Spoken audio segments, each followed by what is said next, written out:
Hello, true believers, and thank you all for tuning in to Freestyle Podcast, episode 19. Hey, we're on episode 19 already. Wow. Wow. Day 19. I guess, Day 19. Episode 19. We got a whole revolving door of freestylers in the house here. I am your host, Gabby J, aka James. And to my left...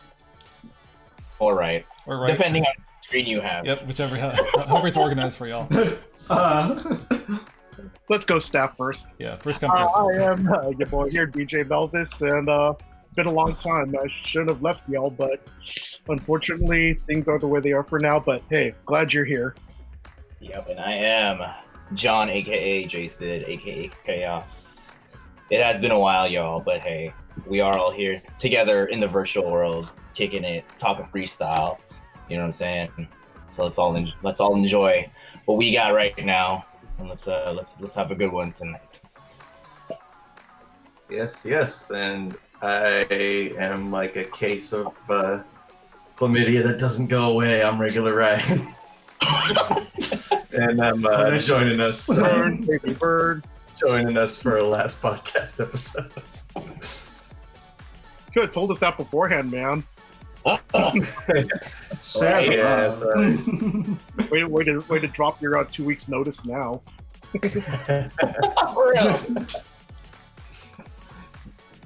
My turn. Here's your international triple crown champion, DaKree. Coming Boo! Are we supposed to be? Are we still booing you? Oh, boo! Oh, absolutely. Boo! It's like the statute of limitations on that. Show how wrong you are. Yeah, you're still the bad guy. Boo this man. Always. Is it me left? I think so. Hey, better clean up. Yeah. James, 001. Thank you all for tuning in. This is gonna be fun. Yeah, I mean it's the situations that we're all in right now. Seems that we have to be indoors, but doesn't mean we have to stop freestyling in some sense. So let's keep it going. Absolutely. True that. I freestyle in between deliveries. Yeah. Oh hell yeah. Studying those Walking song to the cues. door, staying 6 feet away, and just feel. Yeah, 6 feet away. They can enjoy the whole show. Oh, absolutely. Yes. I remember my time in Japan. I was like freaked out because the crowd was like even against the bars, and I was like, this is new. Oh, that close? Over in Nagapapa? Yeah. Nagapapa, I had to tell them to push back because I was going to do that weird bar trick, and I didn't want to kick anybody, even though they'd probably like it, but I don't know, who knows. It's an honor to get kicked by me. Someone was trying to cop a feel. Sweet chin music. Sweet chin. 619. There you go. Or because I'm near Sacramento, 916. Hey. All right. So yeah, it is really good to see y'all. Likewise. It looks like the DDR community is like, it's a game you can't always play at home, and so things are kind of fracturing off this last month or two. People are getting into Animal Crossing, FF7 remake. I'm really looking forward to just future episodes like this and ways to still support the scene, make a really strong return once we're back at this, once quarantine's over. Looks like the curve's being flattened, so at least in the Bay Area, so that's promising. Hell yeah. Area. We were early on that, so I'll keep at it. That's more important. And now we're all I had to get another. and everyone's holding up. Pull out my Okay? red octanes. Yeah, you read out things exactly. Yeah, it kind of sucks because I'm friends with a lot of people that are other in other gaming communities, fighting game community, whatnot. So like, it's tough for everyone right now, right? Everyone's trying to find ways to keep their kind of community going. I mean, it's easier said than done, right? With something that is obviously has online play, net play, fighting games. Yeah. I play a lot of like Rocket League that has net play too, things like that, right? But like, how do we do that for DDR? And I think one of the big things for it, or just like rhythm games, it's like we go to round ones. We have the company of each other. That's how we play. That's how we learn, and that's how we grow. And we could still do that right now, like right here. So it sucks that we can't be out there, but Of course. Yeah, and we did have that link up marathon stream for the last couple weekends. Yeah, that was thanks cool. to DDR Exactly. Store. That was nice. Yeah. That was a really Yeah, that was strong run idea. by Good a audience. lot. Shut up. Yeah. Raised a bit of money there too.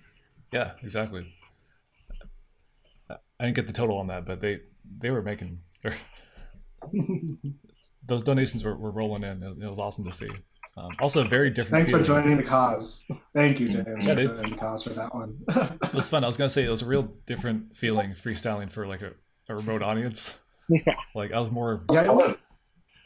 That first half hour, I was more nervous than I expected going into it, but yeah, by the end of it was super fun. Like try to keep up with chat. It was a whole different experience. I think it was run by like the Atlanta pump scene. I think Vincent Q. And That's right, Vincent. he does such a great job with for the pump community and just everyone. He's really selfless, and I'm so happy that he was able to bring everyone together these past 2 weeks.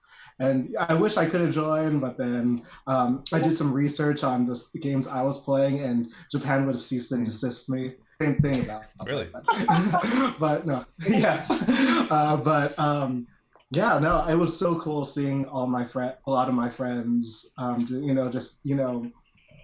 just have a great time at home and for a great cause. So I hope more of these happen. It's because I had a blast. Yeah, dude, absolutely. There's no reason why not. Yep. So I'm gonna transition over to the man of the hour, the man with the spider power, Mr. Bruce Leroy here. spoilers. Is he here? No, he's not. His video's Oh here. no, damn. Yeah, so this is Milpitas Golfland's Evil Tournament number 2, right?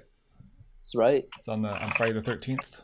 I know it was you, DCB, AJ, Mel, y'all. I mean, 001 was there too. That's the first time I saw 001. So I'd love to know just what it was like. Remember back in the day when it was so easy to run a tournament because they were so supportive? Yeah. Well, it doesn't hurt that we were regulars, and it's like, yeah, we're the ones that's making a profit on that DDR machine. So pretty much all they had to do was just let us use the machine and kick us a few tokens for. Exactly. That's obviously a win-win for them because that means people come back, they spend money at the snack bar or whatever, and they could run promotions like that $5 pizza token special for a $5 pizza token tournament special. I remember that they did that for a lot of tournaments. It was like, Yeah. which kind of makes it kind of sucks, like when you think about it, because a lot of the arcades now are on a national level, nationally owned franchises. So the fact you can't get that sort of mom and pop feel with the local manager there, what have you, it's like the red tape is so exponentially tighter. So any of you people out there want to know why tournaments are a little bit trickier to run nowadays, that's part of the answer. Mm-hmm. Yeah, DDR Ace, only 2 companies in the entire United States have access to getting an Ace cab. Right. So yeah, it's straight up just DNB versus round 1 at this point. But if you go to Japan, even though a lot of the the self-owned arcades are dying, and even faster, because of the quarantine, you can still somehow find in Japan just some of those if you want to feel that hometown experience too. So Yeah, it was cool seeing that. Rest in peace, Eternal Tower for sure. Eternal Tower, Oh yeah, I actually won a medal, the DDR Ace medal, the cup there, and yeah, that's my ultimate thing I got from there. So yeah, I'm glad I got to go once, and they had ran DDR 4th plus when I was there, so Ooh, it was cool. Plus, man. Yeah, they were The best ever. when I went, they were running 3rd plus. It was like Oh, nice. so Third sick. plus.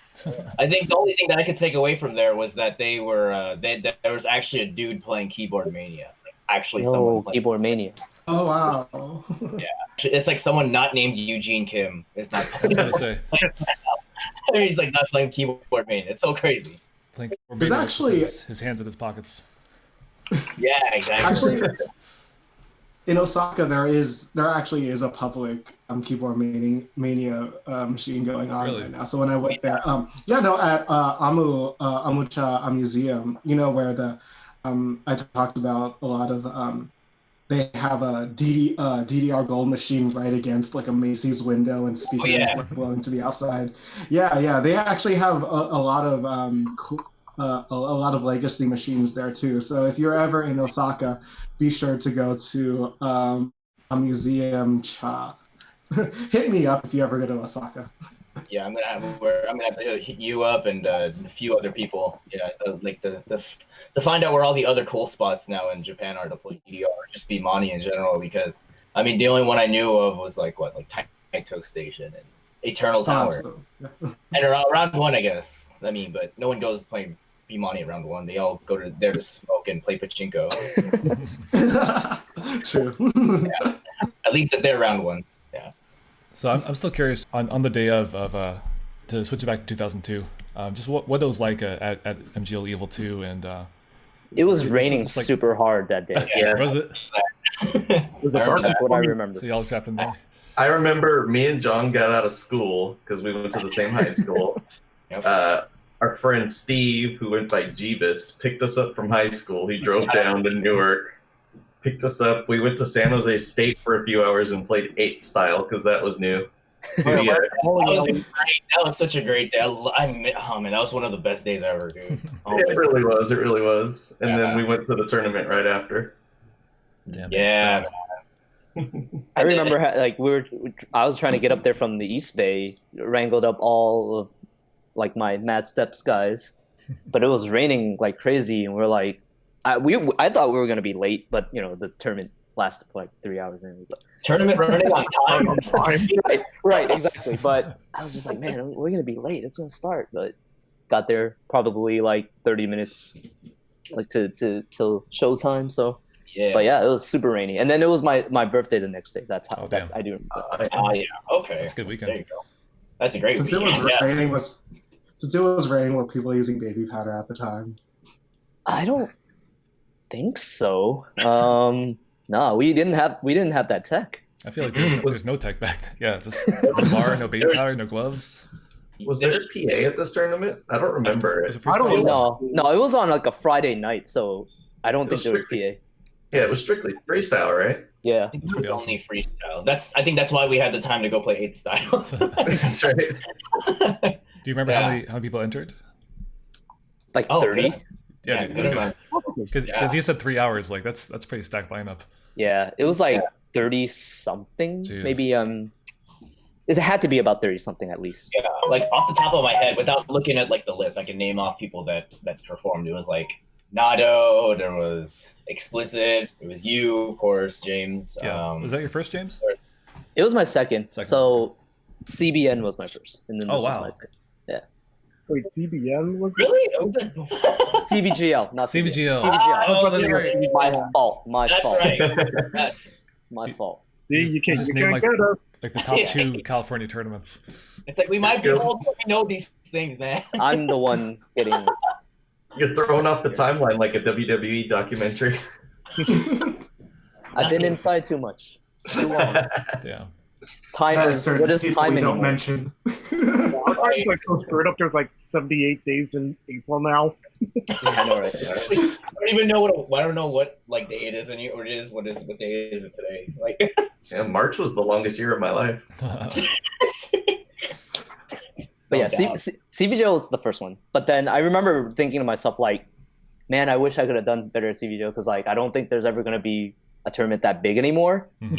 And this wasn't as big, but it was pretty close. There's a lot of people at this tournament. I mean, it was already in the midst of like a lot of like really like consistent events happening already. But man, I was just like peak almost. Yeah. Pretty much. Like between Sacramento and South Bay tournaments. 2002 was just a crazy year for freestyle. Bromede with the party rate of 20. What's up? Hey, what's up, Ramit? Nice. What up? Welcome, guys. How y'all doing? Party 20. What's up? Do we have a table that big to fit y'all? Wow. I know, right? You get to join us in our big round table for the podcast. Yeah. And they're gonna split the bill 20 ways. Right. No, but good to see y'all. Thank you. Yes, yeah. Appreciate you, Omid. Hope you guys are doing well during this turbulent time of not playing dance games, or at least in public. Oliver wants those deets on this feet style. The deets? Okay. Yeah. Do you remember who placed like top 3 in this? It was. Oh wait, hold on. I don't want to cheat. Well, BJ, James, who got 3rd? Become a trivia contest. Right. Just check the Wayback Machine later and find out. I'm just gonna go back. I'm gonna go back to DDR Freak real quick. I'm gonna go on that. No, because Well, this one was difficult to remember too, because like it was off a lot of spot. a lot of you guys who were actually still competing were not competing in this one. You guys were judging, so right. Mel, it's judged, right? Mel judged, Wendell was judging, Ray was judging, AJ was judging. It was pretty much everyone who won something earlier. Yeah. And it was like, screw it, we're too tired to make up something new, so we're using our clout as judges. See, that's the thing. Like, you can buy yourself privilege with a win. If you don't feel like doing it, it's like, hey, I'll judge, and people think you're a cool person for it. Yeah. Oh man, that's gonna bug me for a while though. I can't remember who placed 3rd, but I mean, 1st and 2nd. I mean, we're still prominent in the scene right now, so it's all that matters. There you go. Yes, sir. Yeah, man, show notes. That's what show notes are for. Yeah. But so let's watch it over in its entirety. Yeah, sure. Let's do hopefully it. The audio works for y'all. All right, everybody. Share my screen here. All right, look good. Looks good. No one to sign on Enjoy the screen. show. Whoever hasn't seen this yet, enjoy the show, guys. Enjoy the show.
I think the hardest thing about being a judge is like you're supposed to be this like super impartial person, and like BD is one of those rare exceptions where like if something is awesome, it's kind of hard to hold back, and you just literally want to say like, dude, that was a great job. I think that's what I loved about like a lot of the tournaments back then, because even the judge, well, at least from the judges that I used to see all the time, they would not hold back. Like if they saw something that was sick as fuck, like they would let you know, you know. And I think like for performers or performance back then, I think that gave him a lot of like a confidence boost, you know. I think like if you're just like, dude, like, you know, like Mel B is like he's smiling, or like he made like a hand gesture, like he's saying that's fucking tight, dude, I'm doing it right, you know. I think for me that was definitely like it was definitely something to that I mean, to be fair too, this is like when you freestyle, as someone that freestyle back then also, it's just like when you go up there, like you kind of blank out and you have to trying to concentrate. But the minute that you just see like even just somebody like give you like just that single second of like recognition, it's just like it's all like worth it, you know. So let's cheers to that. Cheers to that.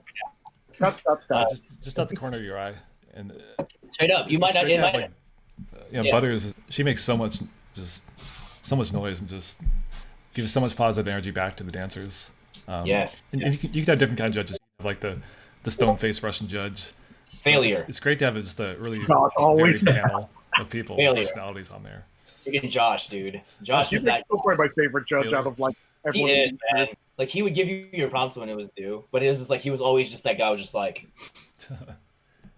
even if something was total tight, he was just like he was definitely the one that would just try and be as neutral as possible, which is also a good thing too. You know, the Bruce Bochy of judges. Yes. Well, the best thing about him was that if you were great or if you sucked, he would tell you, and he would tell you exactly why. And the why part is like the most important thing about kind of why I look at, especially when I think of judges who I want on my panel. It's like you have to be able to defend your pick, not just say that was good and that sucks. Yeah, right. Not, you know, it's not how it works. Mm-hmm. That's why I want to see a more like American Idol judging one day. Like if you can really hold up what your your words for judging is, you can say in public. Which I would love to do one day. Let's just bring Josh back for one of these tournaments. But like to John's point, like that, I feel like that's really one of the biggest parts of, at least for me, like why I really like freestyle, right? Like you get to put on a show and kind of express yourself and express the song in a way where you think you're trying to, at least for me, like I always say, I try to bring the song out.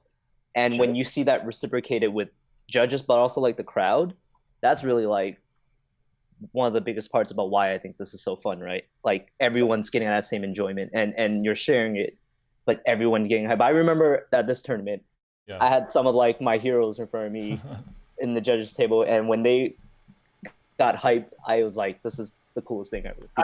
I'm so happy that they're hyped. Deservedly so, man. It was just a sick routine. You're welcome. I was very afraid of the chain. I think I told you some of it. When I swung the chain, it was the night before when I was practicing, it was like flying off my face. Wow. And that thing was heavy. And I was like, man, if this flies off and hits someone in the face. What was that like? That was like 2 full rotations, right? No, dude, it was one. Just one. But I'm glad that you thought it was 2. It felt like 2. It's not gonna. It would not. It was not gonna last. No way. It was so ghetto rigged up, like it's not even a real thing, but it worked. So it's their fault for being in the splash zone. Yeah, put it that way. The Usher classic. Yeah, but well, what you said about the community just giving back to each other, I think, because it's still pretty, it's super niche, and we all share that the knowledge to some extent. You know, some know every song in the game, some know only freestyle songs, but we all share the music. It's the music that ties us all together.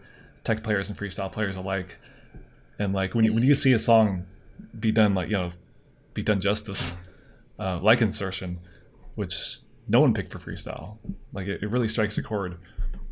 Yeah, like today, like look at straight from our last Cyber Cypher, our girl June just killed Endymion. Oh, that's right. So whatever y'all think for attack, just anything can be killed. Killing boss songs.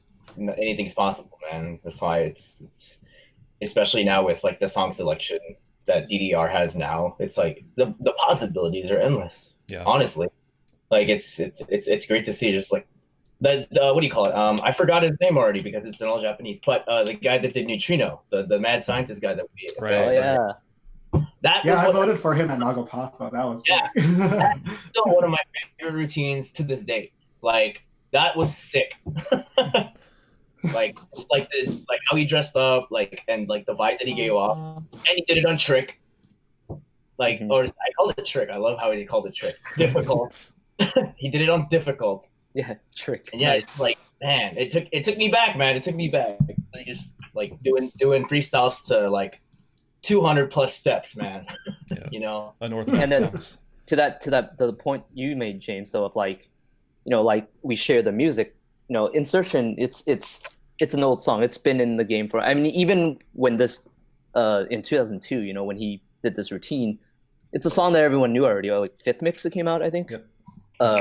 But and that's part of it because we know the songs, we know the cues, we know when the beat drops and things like that. Right. So we're expecting something already, and I think that's definitely one of the things that made and still does make this routine like one of the greatest routines in my opinion, like ever, because he's hitting on all of that, right? Like Yeah, all those he cues. knows that exactly. He knows, and maybe I don't know. I'm jumping ahead of ourselves, all of us, while this analysis stuff. But I think that's definitely for me like one of the things that I always look back to this routine of like, how do you really hit on those cues, that musicality that you guys always talk about. So, yeah.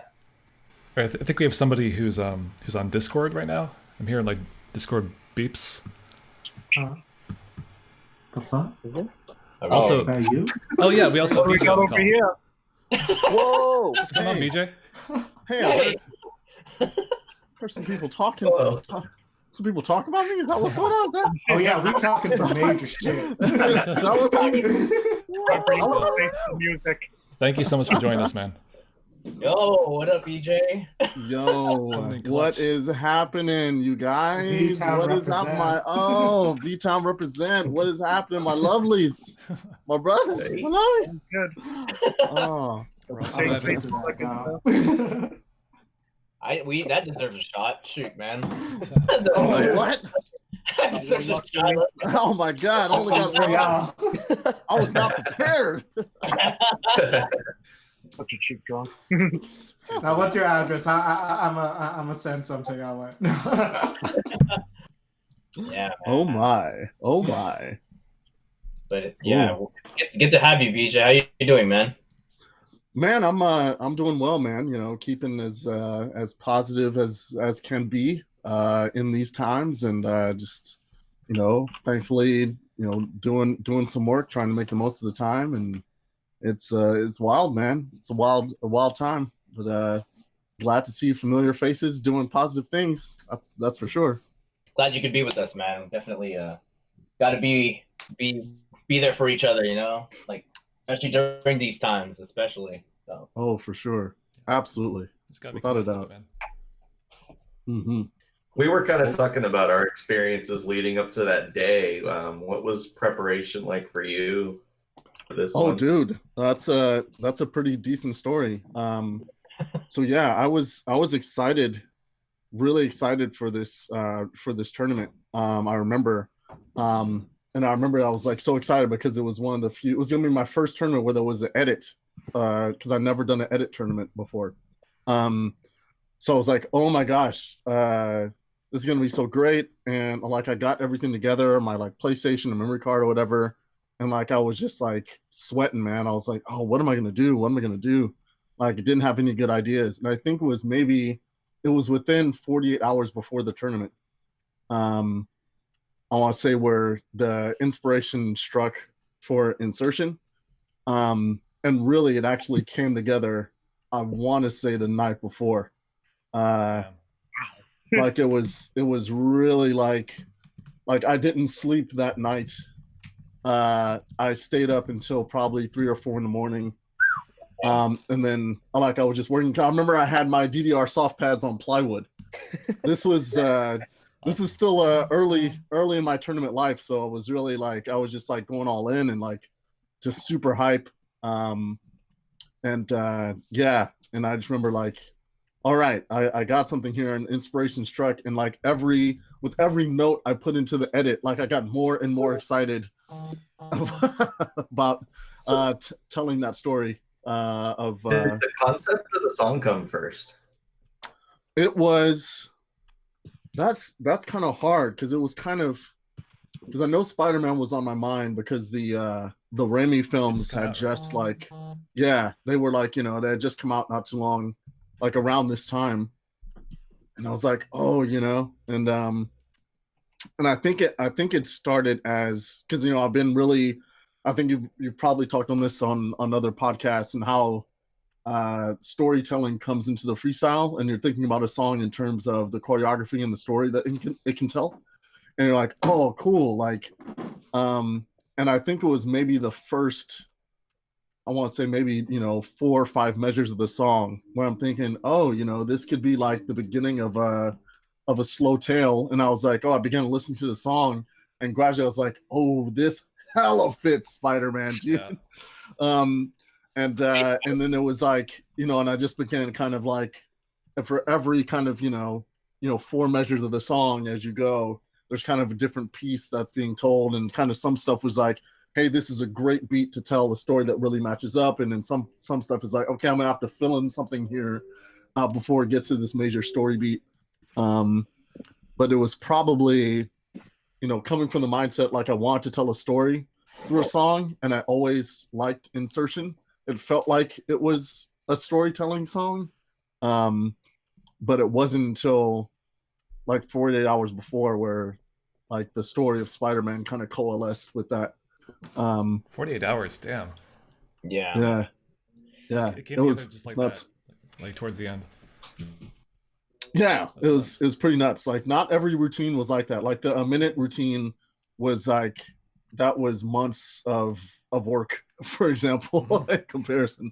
That was like, yeah, I was like, I knew the competition was going to be stiff, and I was like working so hard and working on the routine every day and like honing it and trying to like finesse different parts of it.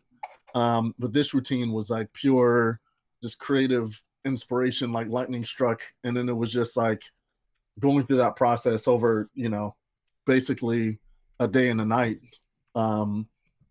Like in burning it into my synapses there. Love it. That's definitely, I think, a lot of our favorite part for the routine is the story part telling. I think for a lot of freestyles, those are the ones I enjoyed the most. Is when you can tell a backstory to it, and like, or you can like somehow fit some type of theme to like either the song, or even just make shifting your own theme to it. And it was just brilliant, like how much it fit. You know what I mean? Like it fits so well. Like you know, like I think it really helps that it doesn't have lyrics, for one thing. Like it's all instrumental. So, yeah. So interesting thing. Like, you know, being in the pump community, I'm actually on the opposite side of the spectrum where I'm actually kind of tired of like over storytelling, because then it tends to, you know, go into, it just goes into like props and like, you know, the thing is, the one thing you did with the storytelling is you connect it with the movement. Yep. That's the most important thing. Yeah. Like if you just did like a complete story, like 100% plot with just like tons of extra people, tons of extra props, and you completely forget about the movement. And that's the thing about like storytelling. It's still also a dance competition. So the fact that you need to have the story and how it connects and actually, you know, forms the movement that you made, that's what makes this a masterpiece. Yeah, it makes such a huge difference. Like every prop usage has a point and really adds a dimension to it. Exactly. Storytelling has like such a really tricky gambit. I think it's one of those really high risk, high reward type things. For storytelling, it's like generally it always goes 2 routes when it comes to freestyle. One, you're making some sort of like, well, actually 3. One, you're kind of trying to tell the story of the song, which is like, you know, sort of the interpretive dance way. 2, there's the one that kind of goes with like a kind of a general like story, sort of like what Bruce did there with telling the story of Spider-Man, which is a very universal tale, which you could show this to any casual and like, okay, I get that, because, you know, that's such a ubiquitous reference. That's, you know, one thing that's always a good bet. And then 3, which can be prevalent depending on where you are, who the judges are. That's when you get into like the meta humor, which is like the commentary within the community where you're ragging on each other, and either it's going to be really hilarious because all of us who are in on the joke thinks, oh man, this is so awesome, it's finally up there on class. Or if you show this to like some casual, like you're trying to market this to somebody, this is freestyle, they'll be like, what the hell is this? Why is this funny? And so while it's great to one person, it's going to like be completely lost on another. Yeah. So the fact that Spider-Man was such a universal theme, and like anyone can pick that up like that, and it's like, oh, that's cool. If you're doing it to dance, or you're doing it to this beat song, it's like, okay, you've got yourself a perfect storm for something that's going to be pretty close to bulletproof, I would say, as far as like concept. That's the one thing I took away from it. Yeah. Yeah, for sure. I mean, for me, it was, exactly what you described, Mel. Like, that's, I think, why I was getting excited with every note I put together as I put together the routines. I was like, oh man, this is fitting so well, and this will translate so easily to anyone that's watching. There's not, and nothing against a routine that have inside jokes, which some of the most hilarious routines have them. I'm thinking that what was it, the Mickey Mouse mix at some point with Rain, and and was that Rain and Mike? No, Brand. Brand. Yeah, exactly. Oh my God, yeah. It's a very insider feeling. Yes, when you're playing. But this one, yeah.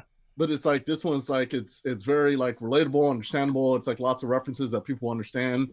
And then the other thing I did that night was get a Sharpie and a red turtleneck. I think I got that red turtleneck, either I had it or I got it from like Ross or TJ Maxx or something, and like wrote the Spider-Man logo on it, just like it was in the movie when the first scene when Tobey Maguire's like in the wrestling scene. Bonesaw. Hell yeah. The amazing spider. Yeah. So that was a homemade DIY turtleneck there situation with a Sharpie. But yeah, that's but it's legit cosplay. Yeah, low cost cosplay. But yeah, I mean, that's definitely it. You know, having the movement and the music, and like the clear story being told. Like, even if you're kind of, oh, what exactly is he doing? Like by the middle of the song, you're like, oh, I get it. Yeah, I was just super. You know, I'm a big comic book nerd, and so yeah, it's I loved it. And I think on the sign, I don't know if you can see in the video, but it says hello, true believers. Yep. Yeah. Oh, I've never been able to read that ever since I saw it for the first time. Yes, exactly. Everyone, I think, it's like, what's the sign? Well, that video quality, like when you mentioned the spider, I didn't even realize there was a spider on the shirt. I thought it was just a red shirt. But no, yeah, he did such a good job at setting it up that everyone knew it was already Spider-Man. Like, yeah, you didn't even have to make it that explicit. And the side of the opening, like I was so happy once I found out what it actually said from somebody. The Stanley True Believers that's just an awesome way to start it off. Yeah, it was. I was just like, you know, it was just kind of, once I had the core choreography established, and then it was just like idea after idea, and I was like, oh man, I can fit the prop in here for the camera. Oh, I should throw my glasses off here. I'm poor and these are my only pair of glasses, but I gotta do it. Gotta do it for the pads. Dedication for the community. It was it's still to this day my favorite routine. I feel it was just like a perfect storm, as Mel said, of just like the inspiration, the song, like the dance was able to go along with it. And even though even though there was that couple beats of kind of nothingness when it was supposed to be kind of fighting, but I lost space on the pad. I'm like, it was supposed to be swinging and fighting, but it totally did not come across near the end there before hitting the spider pose. It's cool. But you know, it's still I'm still very happy with what I left on the floor there.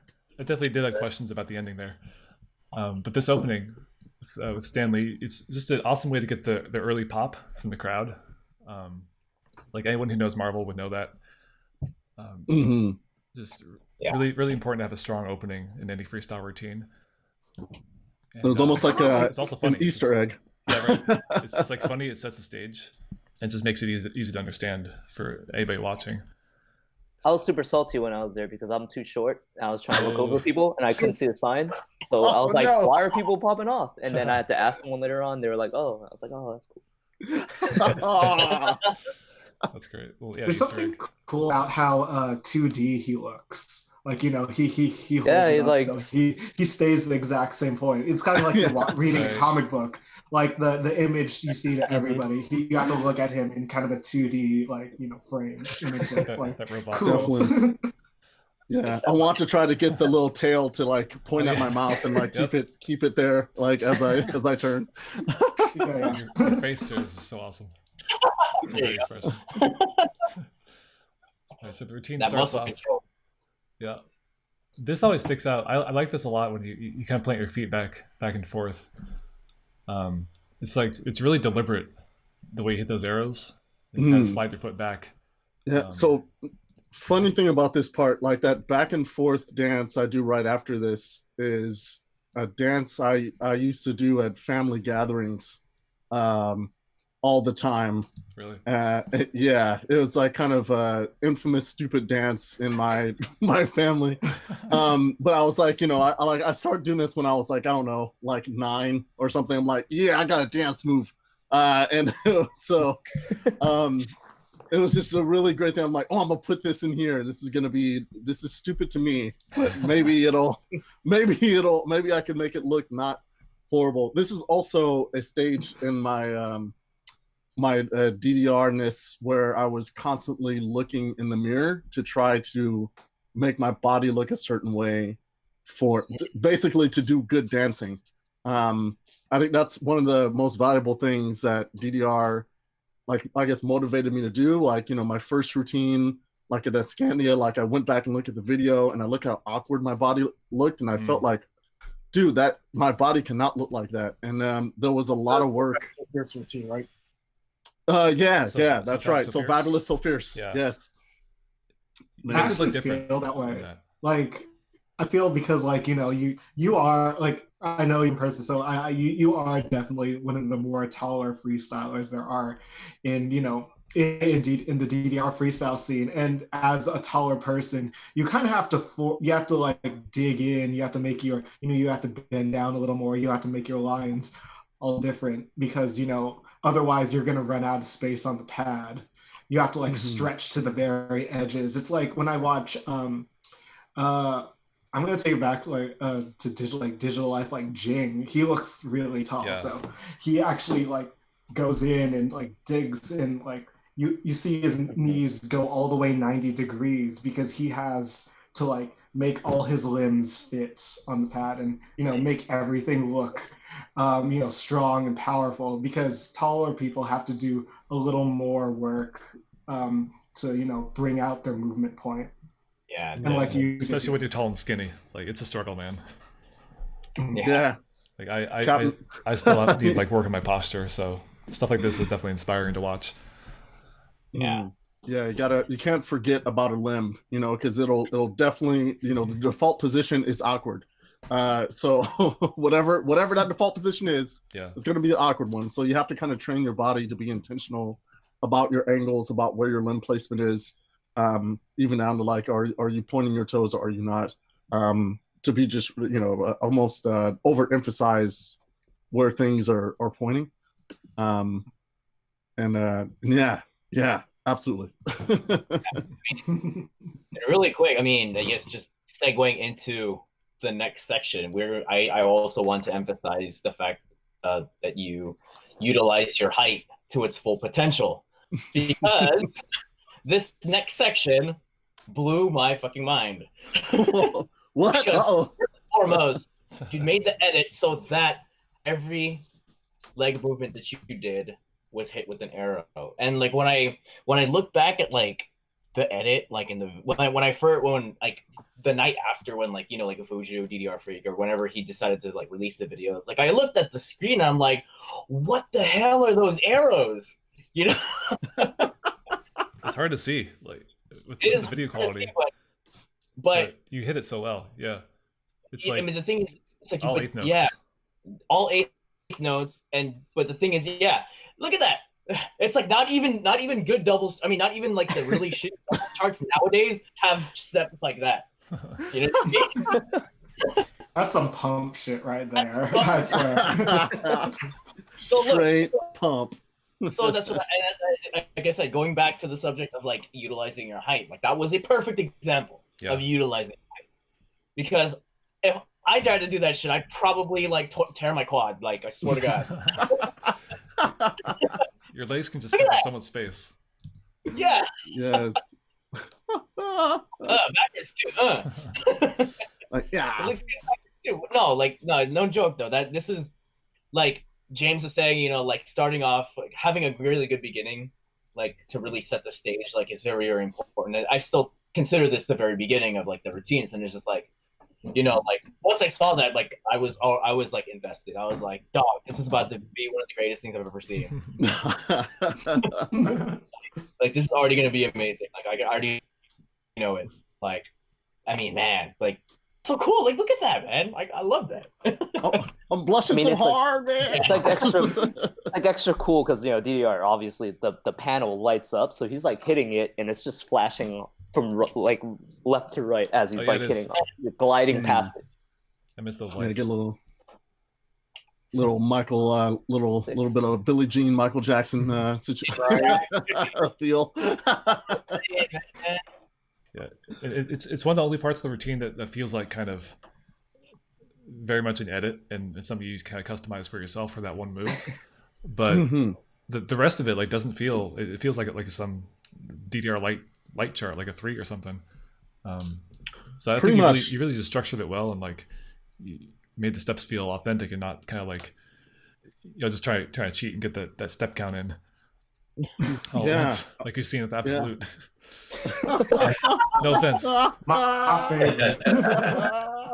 Oh man, I do miss, dude. I just miss edit routines, and I want to see it back. Yeah, Konami. Actually, we might have a chance. Yeah, we are promised our damn edits, man. Like, where is it? Like, we don't have our edit feature. Oh, that's right. For like, we get 1 million votes for the Ichigo event, man. Like, where's our edit mode? Where that edit at? I mean, after all this stuff, like, you know, they even pretty much postponed Golden League for that matter. But I think after all this, there's going to be a huge, you know, boost of content for A20, hopefully. Yeah, But, I mean, because I hell want an edit tournament. Hell yeah. That'd be great. So hopefully Konami is brewing up some stuff in the lab right now with all this stuff happening.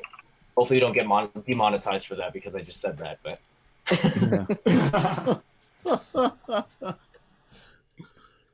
yeah. So I mean, yeah. So I think the next part is also what kind of blew me away too is after you showcase like your limber stature, you also you showcase your musicality, like to its fullest. Like this is before I started playing 2D. I mean, this is before I started playing 2DX like for real. So like I actually didn't even know INSERTiON was in 2DX. But before I heard INSERTiON, I never knew that there were snares that were on like those like weird offbeats. Like I never there was like those syncopated like snares. I completely noticed it right after watching your review. Wait a minute. Yes. What? Yeah.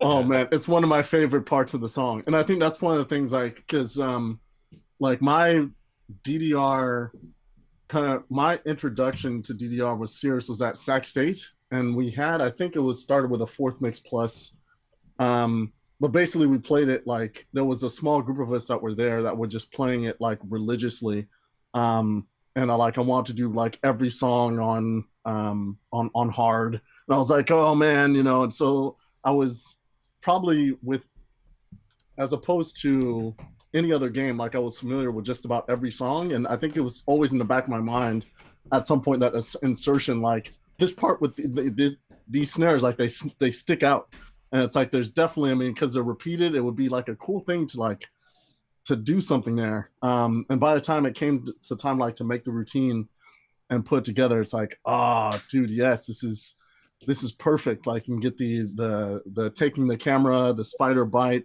like, you know, shaking it off, like the popping the collar, basically had to just The had to double fit pop in. was probably one of my favorite things ever. Yeah. By far.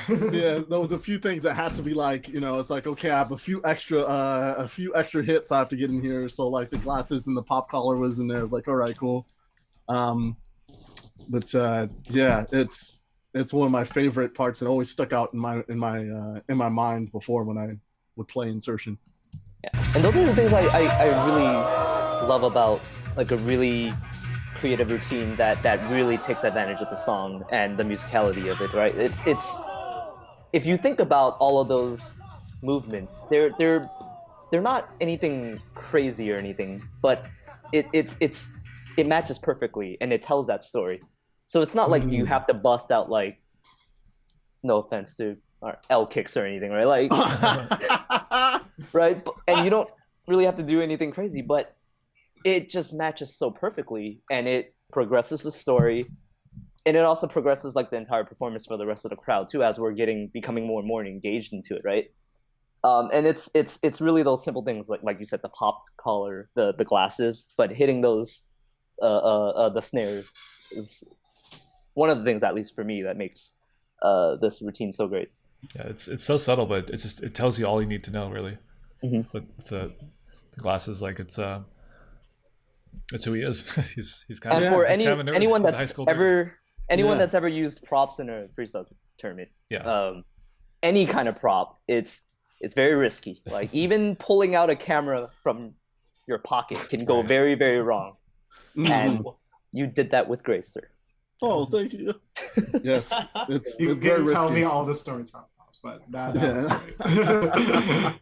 Yeah, sort of bouncing off the whole idea of choreography versus like dance moves, so to speak. That's one of the biggest things that I kind of took away from this. Because I don't know if this was the same tourney or if we're like in a previous Miggle tourney, there was like the rip-off round where you're supposed to, recreate something. Like I know you did the Kevin Kim Dandariyama. Yeah, that's right. I did that after. Yeah. So the thing about things like that is, like, for example, for a routine like Dandariyama, it's like, okay, there are very specific movements, very certain things you can look at. Like, okay, I kind of have to look at that. I can do that with my feet, with my arms at this point. Whereas if you look at your routine, one of the biggest things that's like a positive is that it's less about like an actual moves. And yeah, it is more about the personal groove to it. It's like, your footwork and all that. If I were to like watch that thing maybe 50, 60 times, I would still not be able to mimic a lot of that because it is so based on personality and on like charisma.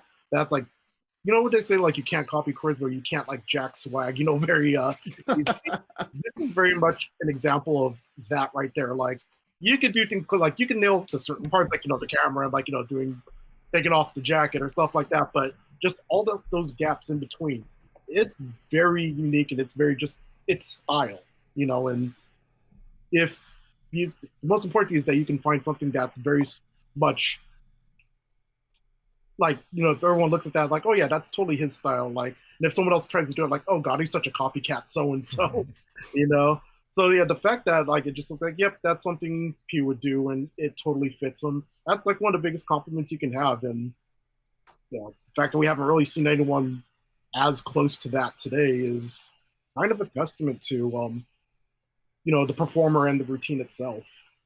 Agreed. Yeah, it's all the elements coming together at once.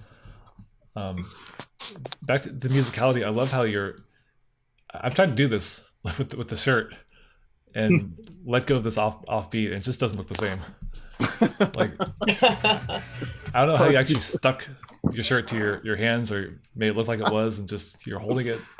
But perfect pinch, son. It's perfect pinch. Perfect pinch. Perfect pinch. Yeah, did the anime montage to get that perfect pinch. That tech. Yeah, that tech.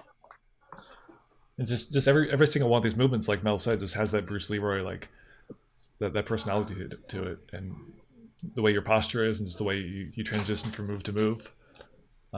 It's kind of there's some popping in there, but it's not quite like traditional popping. It's influenced by it, but it's so unique at the same time. Yep. And back at the time, there weren't a lot of poppers. Like there was Wu style and people doing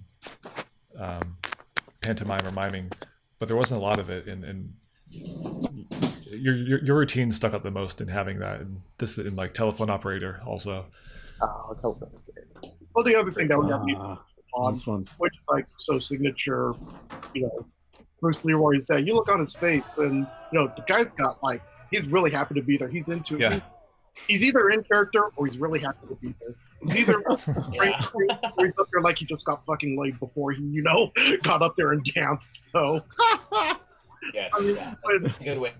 That's like one thing. It just kind of bounces off one of the like life lessons I've heard is like, the most important thing you can do when you're at a bar and you want someone to notice you is smile. Smile and look really happy because people will be like, I don't know what's up with that guy, but he looks happy. I want to know what the hell is his deal. And that's when you're up there and you perform and you have this sort of like energy and you just like you're happy to be up there. You're not miserable. You're not in your own head thinking like, okay, I'm counting 5, 6, 7, 8. Trying to get this. Oh man. Once you're out of that zone and you're just out there and free and just you have no worries, everyone's going to pick up on that. And it's like, okay, cool. We're here to enjoy it. We're not here to. Yeah. Since you're from V-Town, not just smile, Fizz. Yeah, you know it. I mean, a big part of that also is, I mean, that isn't able to happen if I don't have the comfort with the community that was built because of how wonderful everyone was. Like, I mean, I was just so thrilled to be a part of what was going on. Like, I remember at one point, like I was watching like Mel's videos and I was watching like 8Ball's videos, and then I met Ray and I was like, "You're Hypnotics. Can I film you?" Yeah. And it was this thing where it's like, oh man, like it's this exciting thing that's happening, and you think, oh, this is really interesting. But also, I mean, once you get to the point, like I went to a tournament and that Sassoon tournament, and just like interacting with everybody and how warm everyone was, and how like it's hard to explain, but it was like instantly I felt like, yeah, like this is a place where I belong and I could be appreciated, and I think I can produce something that other people will appreciate. And then it was this like weird tension between like just a lot of love and affection and warmth, and also like competition that was not toxic, where it's like, yeah, it was almost like the point, like I would feel bad if I didn't bring my A game to something, right? Like, or I like, I want to make sure like if I show up, like it's almost like it feels disrespectful if you're like, I'm just gonna show up when everyone's here and just be like mail it in, like but also, I mean, just because of that community was just so well, I mean, it still is. I think of the gaming communities that I've been a part of, and just subculture communities in general that I've been part of, like it was just really, really special. Especially, I mean, times throughout history where I was going through tough times, or things were just not very good in life in general. Like if I would see a DDR head, from whatever time period it was, it was just instant like positivity and warmth. And like that, it's just kind of, it's reciprocal, man. Like that's coming through in my, performances. Definitely I get into it and want to get in character and make sure that, people are believing my feelings, I guess. But also it's, it's that kind of thing doesn't happen if you're in a toxic or hostile community, right? It's just it's impossible. Like this routine is impossible without those feelings being sent my way too. So no doubt. Yeah. Very Absolutely. important. Very important. It's community is really big, especially with all the communities that we are a part of, especially in the DDR. A lot of it has to do with being supportive of each other, and I think just sharing that vibe together. I think that's where we can do our best. I think I agree. The Huli Donk saying we love a toxic community. Yeah, you want to start drama, I guess. What's up, man? Whole different game. Yeah, whole different game though. That's right. That's right. No, yeah, it's that's still a there. certain game. But yeah, It's still alive and well Well, I in know- the DDR scene. I mean, it's a lot bigger now. It's a lot more connected, but we still share that that support for one another. yes. At least I feel it. And, Yeah, I miss just it felt during like I quarantine. received nothing but love here. Especially, I feel like the DDR community has been really warm, especially because I know what it means to be around like a toxic gaming community. But you know, FST, y'all make me feel good. And you know, when I first met you for the first time, Bruce Leroy, it was like, this is great. and you're still doing that too. That one time I just saw you right before, what was that called? D2R right before, and I was like, damn, this is my time. he's the real deal. The real deal, man. I'll be down below.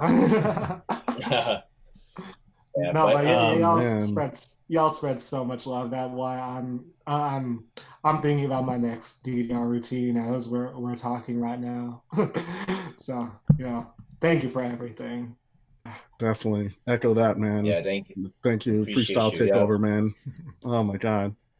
Mm-hmm. I find that freestyle is one of the few instances where it's okay to meet your heroes.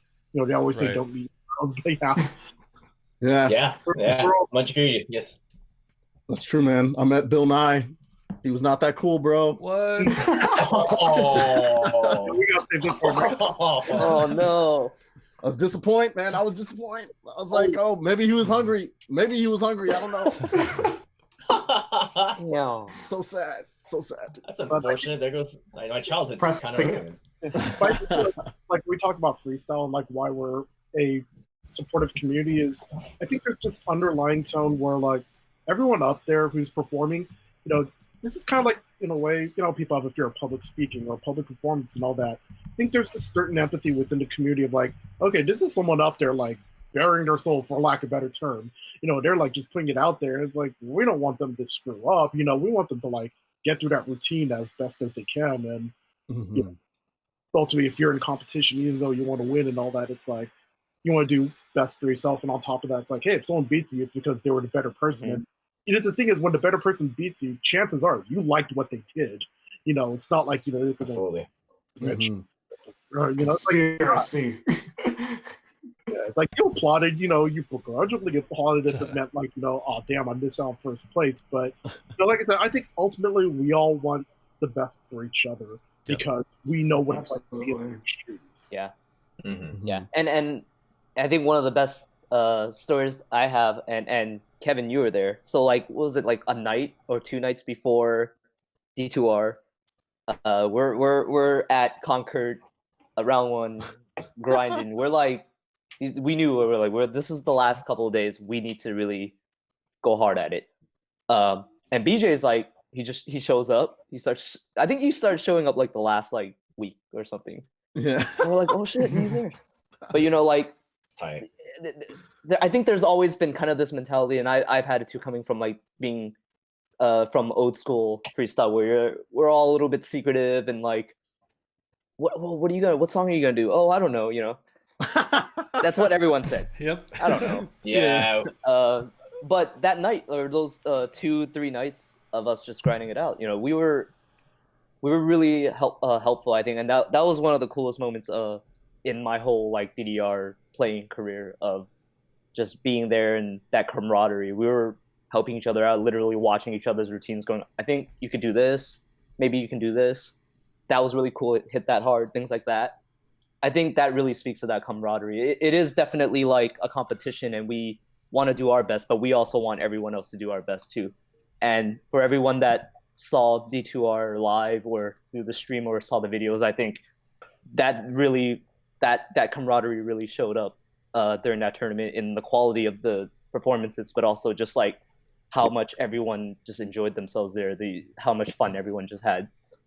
But yeah, that's definitely one of the more recent really cool memories of that, if we're talking about camaraderie on my end.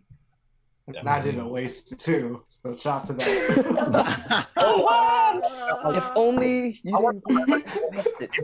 Probably at least once a month, just because I like reliving that entire day and like just the happiness that was all encompassed within that building. Oh yeah, It's fabulous, man. I've got the towels on my wall right now. Yeah. Even. Yeah, love it, man. Such a Timeless. precious memory. I was so convinced. I was like, we'll never have a precious time, a precious memory like that again.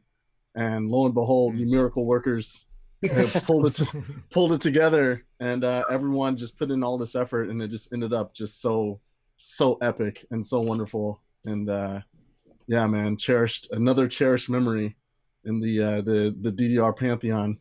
And it's like, yeah. Thank you. Like we say, all gave some gave all. You know. Yeah. It was just like, yeah. Looking back, it was such a mad dash considering how little time we had to put it together. Because that venue wasn't even secured till like practically Thanksgiving, I want to say. Mhm. So it was like a sprint for like 4 weeks to get that done. And yeah, Oof. like that, it looked like we were veterans at this. It couldn't be any truth, but y'all had fun, and that's what mattered. Yo, major props, man. Major props. Oh man. oh man, I was sore for like 3 days after moving those machines. Dude, that adrenaline come down real. Yeah. Once it wore off, it's just like, I felt like I could sleep for an entire week. Yeah. So I want to jump into the second half of the routine. We've covered a lot of points of what makes it great, but there are some points I want to hit on real quick.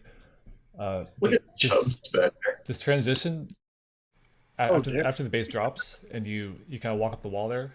How big you're selling this? So just miming it out.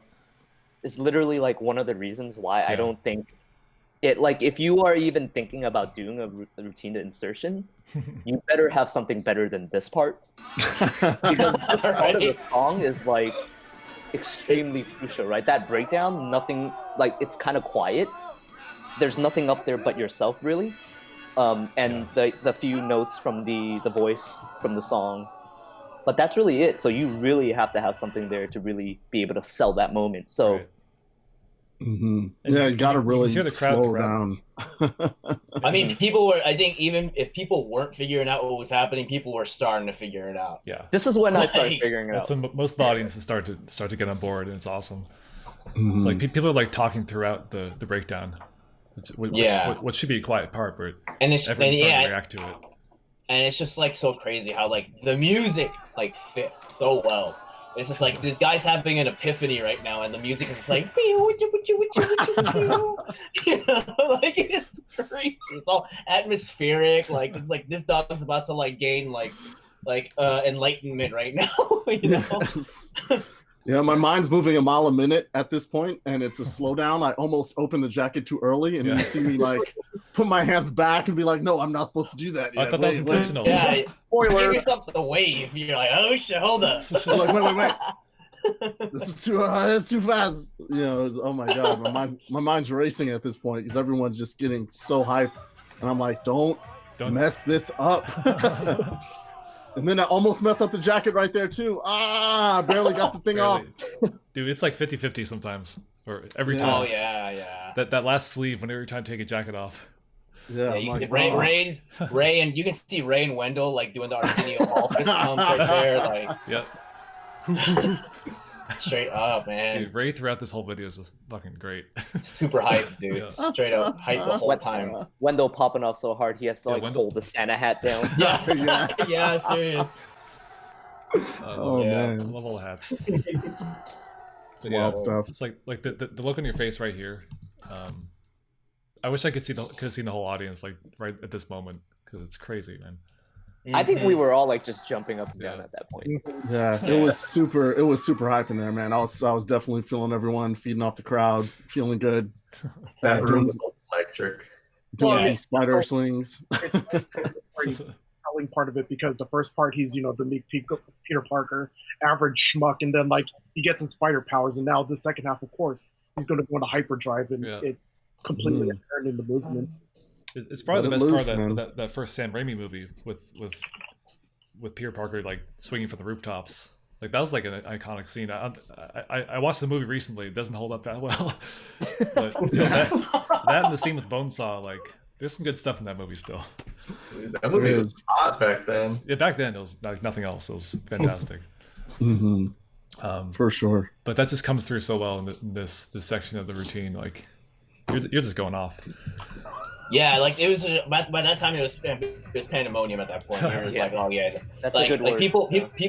People popping off, and you're just over here like, Yeah, it's like, oh, grinding the noise, grind the noise. yeah. I was like, yeah, like relish in it. Body roll. Spider-Man has pelvic thrusts. Yeah, there we go. Who yelled that? I Who want was to know that? who yelled that. That was one of our former Sacramento? homies from Sac State Oh. called named Eric. He Oh, okay. yeah, That's tight. That's a good line. yeah, it was wild. And then it kind of messed up this part a little bit. I always remember just trying like slip on the pad a little bit, but I was like, no, I'll just keep going. It's too hype. And then it got to some nice spider action, and then it was like, oh, I'm fighting all the enemies at once. But am I? And then but then yes, and then finish strong. That was important. That's all that matters, man. Yeah, it's all that mattered. Yeah. You finished really. That was like the end was strong. Like it was the perfect ending. The perfect ending.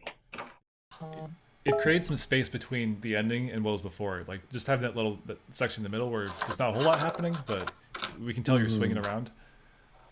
It just makes the ending that much pops off that much harder. Stuff working. Yeah, and it's like It's iconic, man. Look at that. we watch these routines. I mean, over the years, we watched this so many times, and we watched a lot of other routines that have storytelling. But especially for anyone that has actually tried to or has entered any DDR tournament, it's really difficult to put a routine together. But I can't really stress enough how difficult it is in that 1 minute 30, 1 minute 40 to tell a story, and to be able to kind of tell a story such like the origins of Spider-Man to becoming a hero in not only the story itself, but also in a way that brings the crowd into it, is a little bit more fun than just a comic book in that sense. And how do you bring that out of the song and DDR as a game itself? It's really difficult to do in 1 minute 30, and this is like the shining achievement for, I think, storytelling that goes back to that I still look at all the time to remind myself about storytelling. So it's extremely hard, and you can't tell it from the routine, but it's insane. There's a moment. Yeah. There's a moment in this, and it takes place about 3 seconds after this video cuts off, and I felt bad about it for a long time. Was right after you finished, I totally like rushed the pad and gave you a hug. Yes, And yes, then I dude. immediately sat down and felt bad for getting into your stride. No, it was such a good feeling. That was the moment, man. It was like I was so juiced, and it felt like just it was so positive in that room.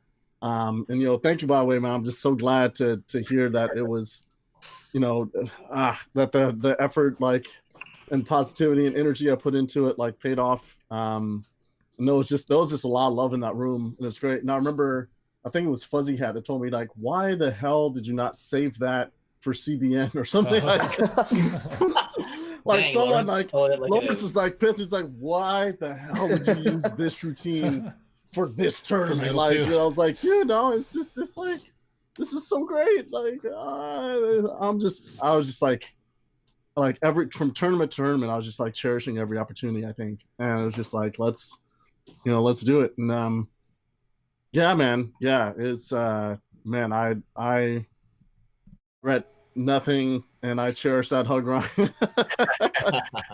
You were stealing no thunder. You were enhancing the thunder, man. You were enhancing the feelings in the room for sure. So Wait, was it it like a moment? Was it like a moment where like the There was- NWO was celebrating and Ryan, you were like came from the crowd and just like started cheering? Yeah, But that kind of encapsulates the community, right? Like that is freestyle community. Like what Mel and everyone else was saying earlier. Like we're rooting for each other too. So when we get hype, even as competitors or whatever, spectators or even judges, that's the way we react. And you running up there and giving him a hug is exactly what freestyle is all about. And Yeah. if all of us could have done that, we probably would have all. Yeah, Push the stage. if we all could've My rushed the excuse stage, was I was in the we back. Yeah, I The never knew pump, that. It's all my good. experiences in the pump community, it's probably going to be the opposite, where someone will pull a chair up in the middle of someone's routine. It's trash. Like Oh, cold. man. Oh, man. Dude, Pump, you never know what to expect. So wild, man. So wild. Yeah. You never know what to expect except for L kicks. L kicks, yes. L kicks all day. All day, all night. My bad. This breakdown was pretty fun. Yeah, I think you should do more like it. We need to track down Kyle Snyder and do Butterfly. There you go. Oh, dude. Boom. Let's Too just do good. it. Too good. Just a Where Are They Now series. Yeah. Like You can DJ, just do a break. Yeah. I wanted to ask you if you're down when all this is over, when we're able to leave the house again. I'd love to go do a interview with you about your past routines and just kind of talk over each one. I know GQ does this thing where they ask like actors about their past roles and they just kind of go through them one by one and what they were feeling at the time and how they reflected on it. And It's the DDR Freestyler Studio. I think so. I think it'll be in memory of the actor studio. Yeah. So if you ever Man, down I for that, would love that, Yeah. dude. Absolutely. Could I say would that love later. that. Like, I think there's so many stories. Like, I've seen, like, there's been a couple articles here and there about, like, the DDR community or, like, there was one, I think, DDR history, but I think a lot of them, like, miss West Coast freestyle totally, if not Yeah. freestyle altogether. pretty much. And it's like, I think it would be great to, like, you know, as we get our story told, about like how things were going on. I mean, it was just such an exciting time, and it was like there was so much of an impact. Like I think for almost a decade after, I want to say at least 5 years after going to any arcade, like there was a likelihood of any one of us being recognized by someone that was there, which is kind of nuts. Like it was like, oh my gosh, you know, you go to some, like I remember going to some random arcade in Santa Cruz and someone was like, oh, you're Bruce Leroy and that's Captain Canada. And we're like, huh? And it's like it's like the feeling of being YouTube famous before was kind of a full thing. Dude, before YouTube. Exactly. Yeah. Yeah. But yeah, it was just wild, man. I mean, there's just so many stories and so many dinners that happened after tournaments and so many so many wild tournament happenings and Absolutely. yeah, it's You know, man. There actually was a documentary, 2 documentaries actually from back in the day that actually kind of covered freestyle, but it was kind of done in satire. And if Right. you guys remember, it was called Tempopo Arcade. Right. Yeah. I think I do remember that one. I think I remember. I think that's probably the source of my frustration and fury now. It's like, man, they just dismissed it, dude. Like, Yeah. come on, dude, this was like, It was just one big troll on like the SoCal scene, basically. It was. And It was very it basically just followed like the Dick Riders that Changeo had, basically. Sure. yeah. How I learned about solo sucks. Yeah, It did have solo I- sucks anyway. gotcha. Solo sucks anyway. Yeah. Yes. Like Yeah. there's some good stuff in there just as far as like raw footage goes. If you want to pick out Raw footage. like, Yes, archival I was gonna stuff, say there's like I'd use that if I was ever to make a documentary on it. So lots of archival footage, Yeah. definitely. In Mhm. that, but like just like it's pretty people off the wall. conducting people conducting the interview itself was kind of nutty though. Yeah. So. It's clearly like, you know, the let's make fun of these nerds angle. Yeah. It's like, you Oh know, no, no doubt. And Yeah. like, they're trying to they were practically bad mouthing NorCal the whole time. Oh, Mel was in it though. yeah. They're going to talk about that on the new Mike's documentary, Dark Side of the Pad. Yeah. Dude, those have been so good so far. The one on Brawl for All, I love. Like that was Yeah, me really too. fantastic. I just want to go through some takeaways of the routine and Sure, let's do it. just how much it affected me and showed me the importance of storytelling and the necessity especially these days in 2020, like if you want to place high, it's really, really key to have a narrative and something that's easy to follow from start to finish. Like it doesn't have to be super intricate, but you gotta have some kind of angle. And this is like ahead of its time almost. Like it was such an awesome example of that way back in the day that still holds up to this day. It shows us that less is more. Like you don't need a million, like DaKree said, like a million like run-ins or giant props. You keep it simple and you keep each one really tied to the narrative also, and adding something every time to the narrative. It's so cohesive in the end. It's like the perfect package. Yeah, and then very much agreed. That lasting image at the end, the strong finish is just, you gotta have that, man. Like if you're gonna freestyle and put a routine together, you can have nothing up until the very end, and if you go out on a high note and get that photo op, like you're good. Like you're still good. So strike a pose, yeah, a little bit goes a long way as far as like strong intro and strong finish. So yeah, there's just so much to learn from this routine and take away from it. I encourage anyone getting into freestyles, just check out BJ's early routines. Check out stuff from 2002, and these days just go watch Apple Frog, watch 001. Like go watch people who know how to tell a story, and the way they script this stuff is there is like scripting involved in these routines. So that's what inspires me anyway. And it's just awesome to have you on, man. Oh, so thank you. It's absolute pleasure. It's an absolute pleasure. Oh. And watch DaKree as well. Watch DaKree, please, because there's nothing else like him. You can boo DaKree while you watch him too. Just boo. make sure your parents aren't like next to you. Yeah, talk about crowd control. That's right. That's right. Make sure that the blinds are pulled and the parents are not home, and then enjoy DaKree's wholesome performance. Wholesome, some whole. Definitely some whole. Definitely whole. Definitely some holes involved. Enjoy DaKree. Yes. The more you know. Yeah, absolutely, man. I think it's something to definitely think about, like how you're I think there's people, if they're making any type of experience, you're kind of looking at the emotional flow of your audience and what you want to do with that. Are you building a straight crescendo? Are you kind of going up, down, and then like out in the stratosphere? Like kind of what are you trying to do? And then once you have that vision, like make it a point of emphasis. Like don't half do it, or don't muddle it. That's part of when you do something simple or do something clean.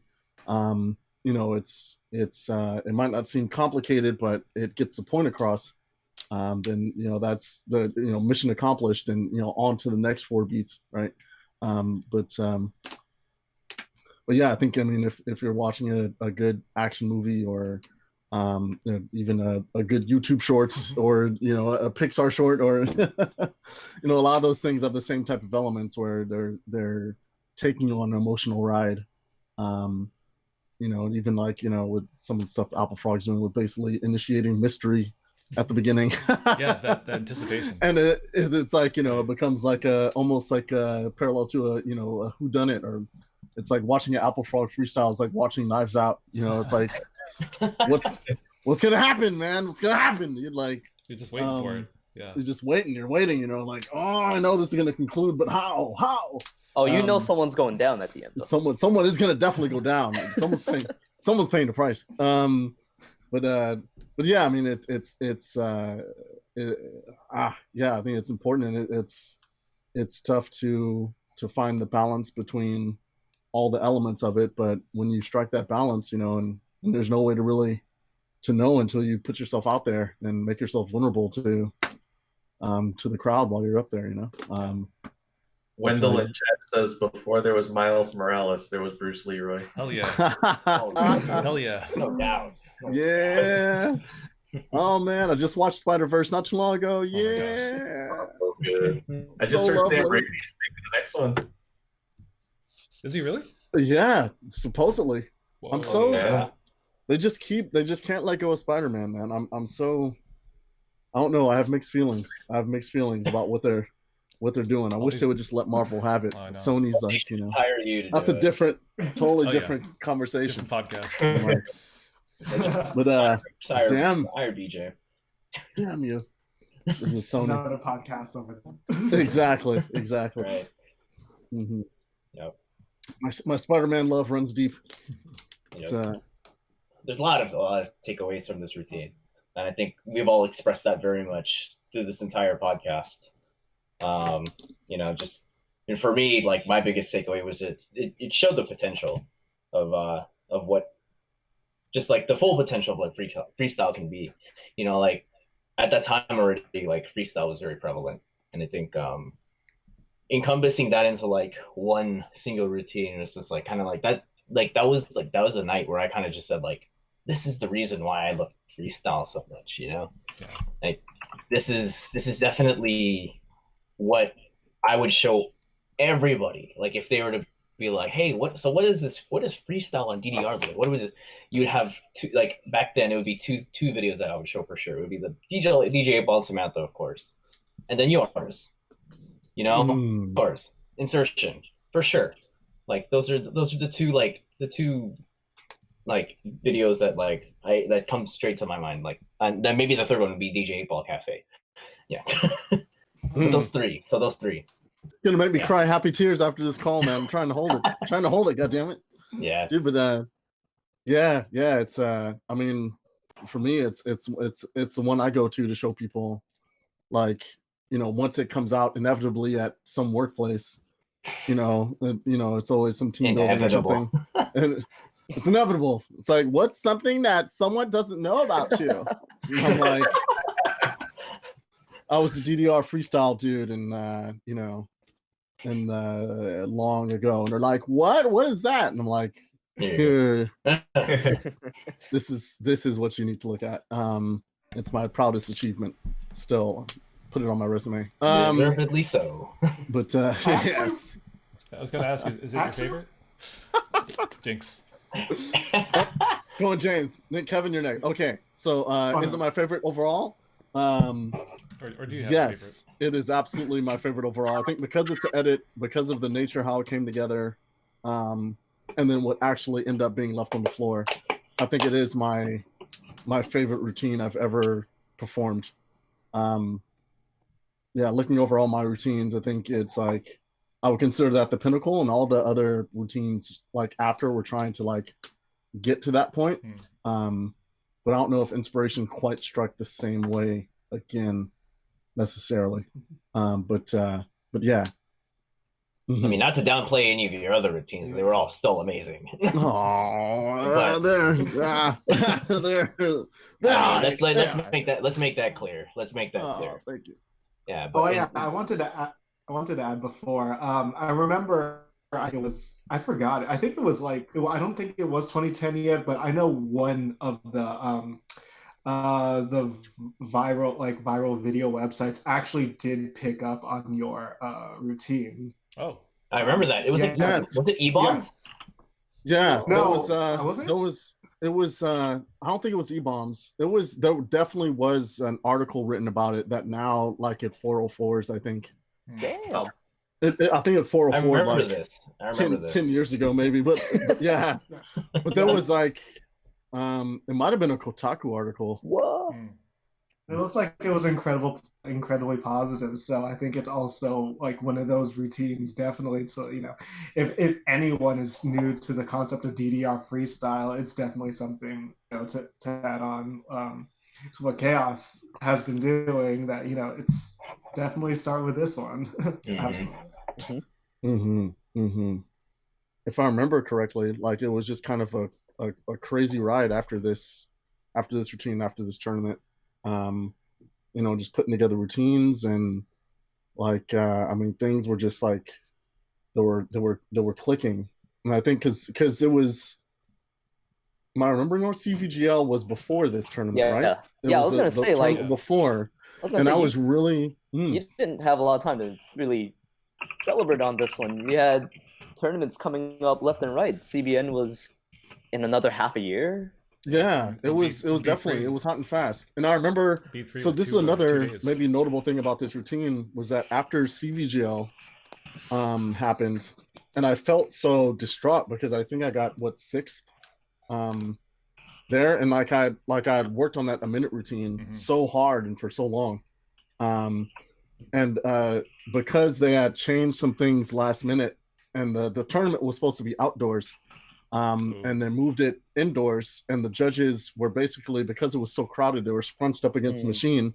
So judges had to pretty much choose to look at either upper body and facial expression or footwork, and you couldn't see both. You were too close. And so I felt like my routine was really hurt by that, because it was like there was no possible way any of the judges would, or a lot of the audience for that matter, would be able to see my full body. And it was like, and I felt like I just felt there was just a lot of feelings, I think, because I worked so hard on it, and I was like, oh man, what does this mean?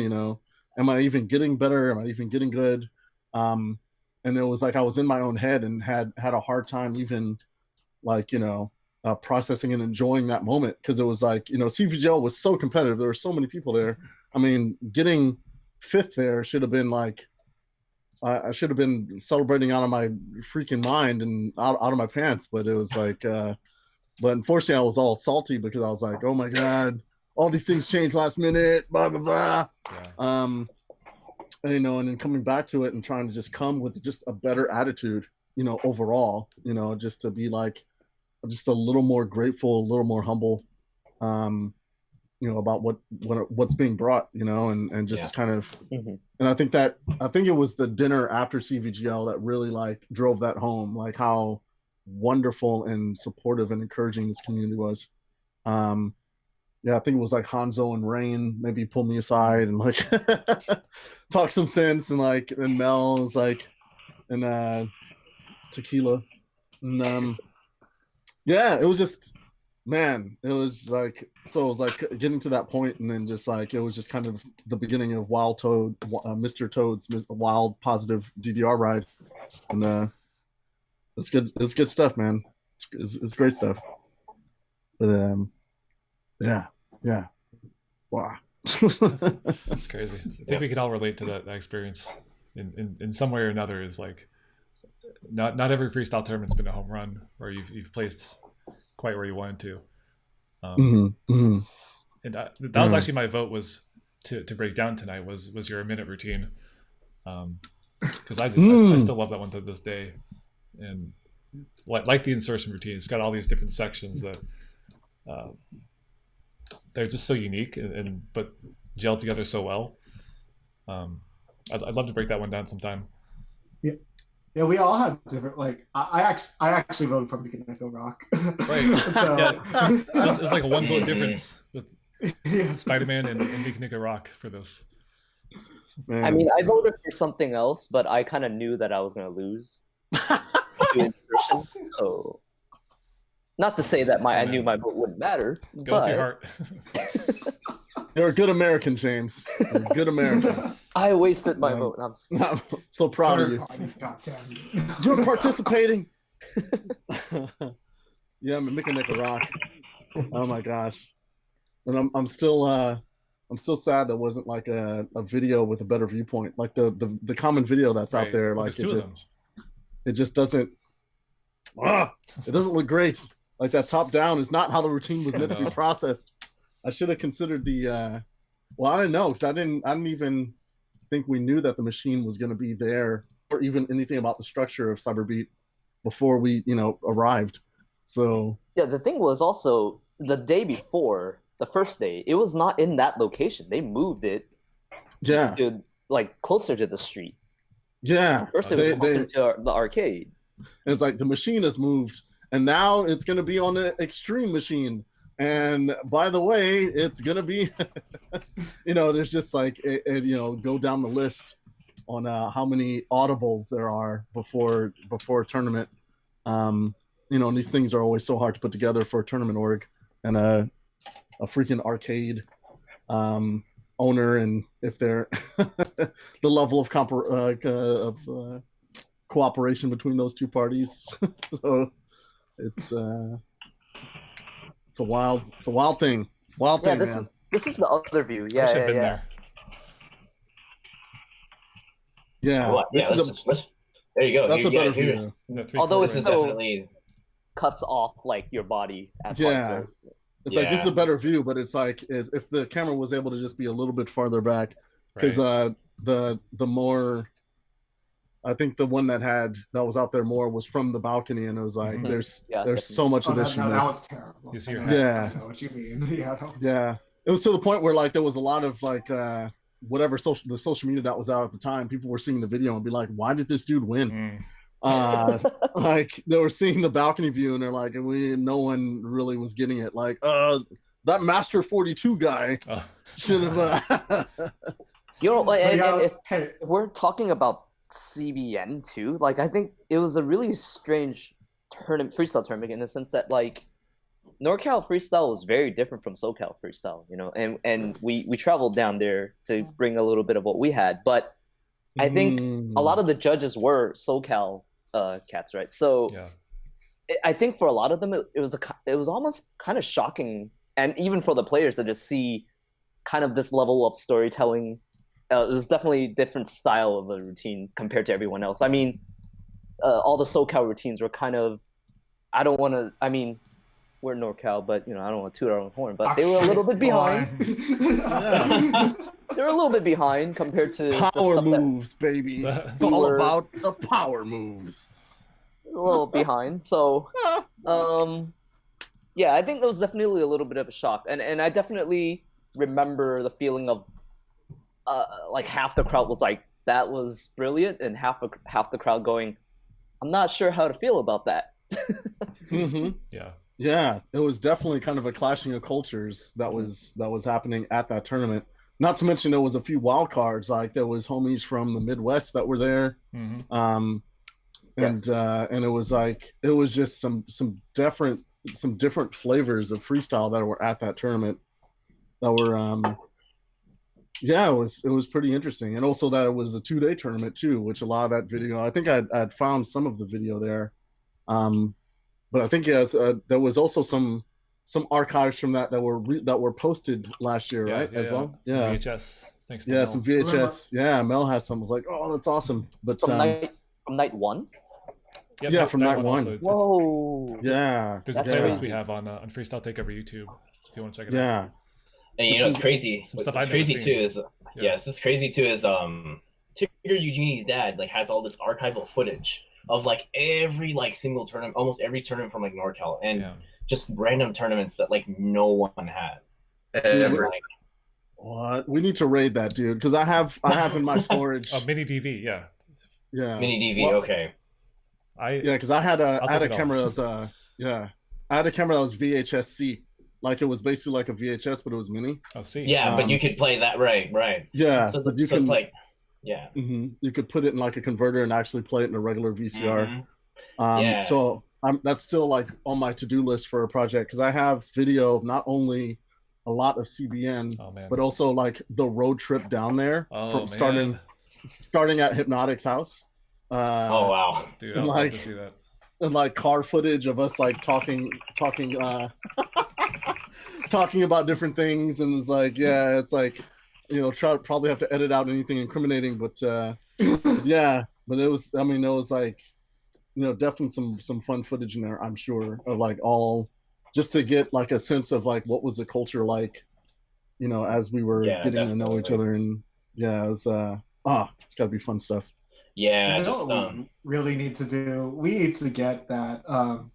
You see, here's the thing: all the big cameras were on JP Money, but all the 2 seconds of you on G4 was great. So if we can raid the G4 offices and get that shit down, we have all.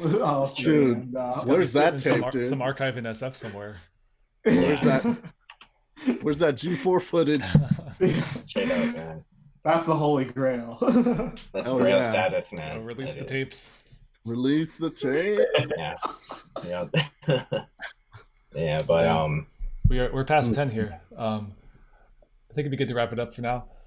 BJ, we'd love to have you back, talk over more tournaments, and Yes. just do more like these, more breakdowns of routines we love and stuff that that's inspired us over the years. Because there's so much out there, man, and there's so much we can still talk about. Oh, without a doubt, man. It's been an absolute pleasure, and hit me up, and I gladly would love to participate again and wax poetic about the days of old, and hopefully inspire the days of new. We got lots of time with the next few months. Yeah, that's what I'm saying. Like kind of predetermined for us already. So I mean, That's right. We'd love to do. I would love to have all you guys back and just like do this again because just gotta keep it alive even without like the actual physical activity like lacking there. It's like we can always still contribute to this community that we love. Just even just by discussing, like podcasts like this or like just having a roundtable like this with everybody. So definitely got to do. Yeah, you definitely got to do more of these for sure. Yeah, all the way. It can't all be a FF7 remake. Gotta mix it up a little bit. Oh yeah. Oh my god. FF7 remake. Got my deluxe edition. The time of my life that game is incredible. Yeah. Nice. But Ryan, wanted to have you on the show too, and just we know you signed off back in January. It's been some FST downtime, but still great to have you on here, man. And just thank you for having me. Yeah, man. If you have any reflections on the last couple of years, any kind of sign off you want to do, just feel free. Yeah, well, this whole thing kind of first started when I've told this story 100 times now, but when we were at the California Extreme. And I was watching a lot of 30 for 30s at the time, and I was thinking like, there would be like if you made like a 30 for 30 about DDR, that would be dope. Like all the stuff that happened, and then it was me, you, and Paolo, and then Mel joined us later, and we kind of started like talking, and like, man, what if we were able to do this like now, but we had like what we had in the old days. Like, imagine if we had Twitch back then. Imagine God, dude. Imagine if we had like social media. That would be crazy. And now we're having a Google Hangout talking about a routine from almost 20 years ago. It's pretty cool. And we just thought it would be one thing. We would just kind of come in and do one thing, have a little reunion, and then call it a day. And then people were saying, hey, let's get more of this. Let's get more. Mm-hmm. So we kind of just reacted to what everybody wanted, and here we are. And I feel like it was really cool contributing to bringing this all back and creating something new that borrows from the old, but we're not completely ripping off the old. We're like paying homage to the good things from the past and kind of forging new paths and rewriting history. And sure, the community is the freestyle portion at least is a lot smaller than it used to be, but I feel like there's just as much passion, if not more, from all the members that are currently active. Mm-hmm. And it's been a lot of fun. Like, it's been just, all those like sessions on Slack where I just be at work and like slacking with you guys, and we're just throwing out all these insane ideas, and then like trying to figure out like taking all this clay and just like molding it to see what we can make a reality, like coming up with like the biggest, grandest things that are impossible, and then like whittling it down to see what's possible to do. Like, that's been like a really fun challenge. And just to like see, like, I could have an idea and pitch it to you guys, and then you could have an idea, pitch it to us, and we all interpret it kind of differently, but the final result ends up being like very aesthetically pleasing to all of us and kind of what we all had imagined all along, and we didn't even know it. So it's been a blast, like just getting to hang out with you guys and making tournaments, making memories. Yeah, it's been a good time, guys. Yeah. Yeah, dude. Well said. Thank you Well for the said, memories. dude. Very well said, So man. good. Thank you. Thanks for Thank you so much. thanks for upstarting all this again, man. Like, I mean, like, Yeah, you know, for sure. Yeah, and just being as active as you have on Slack and engaged, it's really made a world of difference, and big shoes to fill. Yeah, for sure. And like, you know, I was gonna go do some other things, but I mean, I don't think anybody's really doing anything right now, so I'm here. No, it's like, Like all all those, those plans. So all those, much for like, your you know, retirement. things that we had. It's just going to be Yeah. like, wow, how are we going to fill the time? Yeah. Those So are great all those- conversations. yeah. All the future endeavors that I got wish luck on didn't happen. Yeah, future endeavored. Yep. But Are you like this nonetheless, Shannon Moore? yeah, right. But nonetheless, I know Paolo echoed these, or Paolo said these as well on the last podcast, but it's in the best shape it's ever been, and you guys are still going to make it even better, and it's going to go along. And like, I'm super excited to see as a fan what you guys are going to do.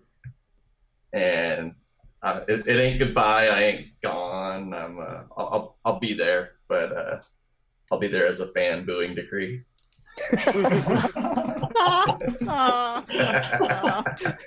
I love you too. Oh, My gosh. God. Sick. I'll drink to that. Yeah, for real. Cheers to Cheers to Ryan. that, man. Cheers. It's a good note to send it off on.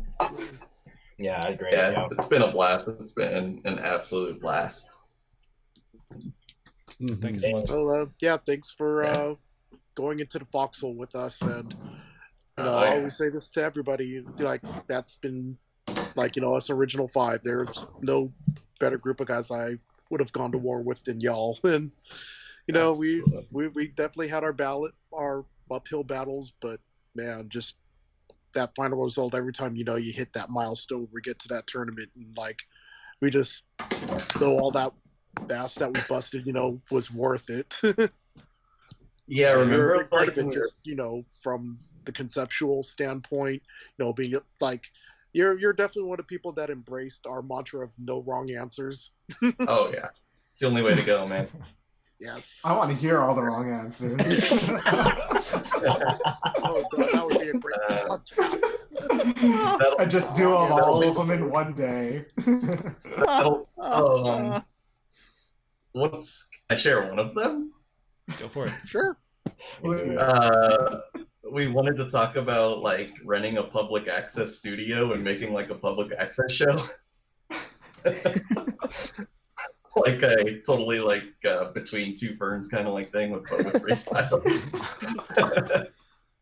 Dude, we got some ideas in the bank that I think a lot of them could probably still be executed on, but we'll see how the world ends up.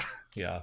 Yeah, let's all keep our health first. Keep those in the bank. I think the craziest, most impossible sounding idea we had was like, might have even been before the first Freestyle Takeover when Paolo was walking down the street and saw an ad for Esports Arena. And we were like, oh man, Esports Arena, like that'll be like the biggest one we run ever. But that's like 3 years from now. Right. Like, oh my god, we have to do so much to get there. And then like, what, 7 months later we did it.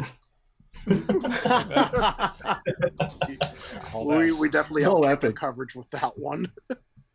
Yeah. Yeah, y'all are MVPs for that one, man. Hell yeah. Without a doubt. Yeah, just everything we put into that one, like we've done a lot of work for all the tournaments, but like that one in particular, man, like that was just insane. That was really rewarding. Definitely And great end result for sure. yeah, and to see like you watch those videos and see how many people were in the crowd, like 120 people maybe. It's crazy. Yeah, but Good showing. But I think the like one like huge moment of validation for that tournament was, I mean, it was already validating, but when I walked up, it was Mike No and Kevin Ferrari, and Mike No just goes, "Dude, this is lit." He's like, Yeah. this is just like the old days, if not even better. And I'm just like, yes, we did our job. Yeah, you're getting some of the pioneers like saying that we were like that, like that we were doing the damn thing. It's like that's valid. It's great to hear, man. Yeah, So it was just even seeing them was like fucking awesome. Even just them showing Yeah. up was great. Yeah, yeah. And I mean these were guys that everything we were, did, yeah, like all the Slack, Slack conversations we would have about like 90s raves and that's like the feel we wanted for Night in Motion. Like that was a blast putting all that together. yep. Yes. And getting that poster designed. It's on my wall right now. I love that poster. Such a sick poster. But yeah, it's super cool. Like awesome time of my life. Super happy. Yeah. Yeah. Well, hopefully we Nice. can see future events and see you at future events. Infinity Stage 2 may or may not be happening. D2R 2, 3. I'm sure. Thing Yeah. is, I'm sure it'll happen. It probably just won't happen Just to when we expect. anticipate it. You Right. know what I mean? Yeah. Once it happens, you definitely know we're about to bring the heat. yeah, man. That's for sure. Well, now that it wouldn't be a conflict of interest, maybe I'll perform. Hey, Ooh. bring it. Ooh, That's what I want to let's see. go. I mean, Let's they released an absolute remix on Voltex, so All right. Dude, that'd be go. There amazing. you go. Sounds good. Yes. Hey, the one trick pony could be good for one more trick. Third time's a charm. Let's go. All right. get 20 Yeah, more guys. people. All right, well, on that hopeful note, I think we're going to call it there. Thank you all for joining us. This is a mega lineup for tonight's podcast. And it's great to see y'all in an environment that's not Jackbox for once. I don't usually do a lot of phone calls, but this is always this is a good time hanging out with y'all. And thank you all in chat for joining us as well. I'll see y'all around. Take it easy, Good, everybody. guys. Peace, y'all. Peace. Stay safe. Can't wait to see y'all.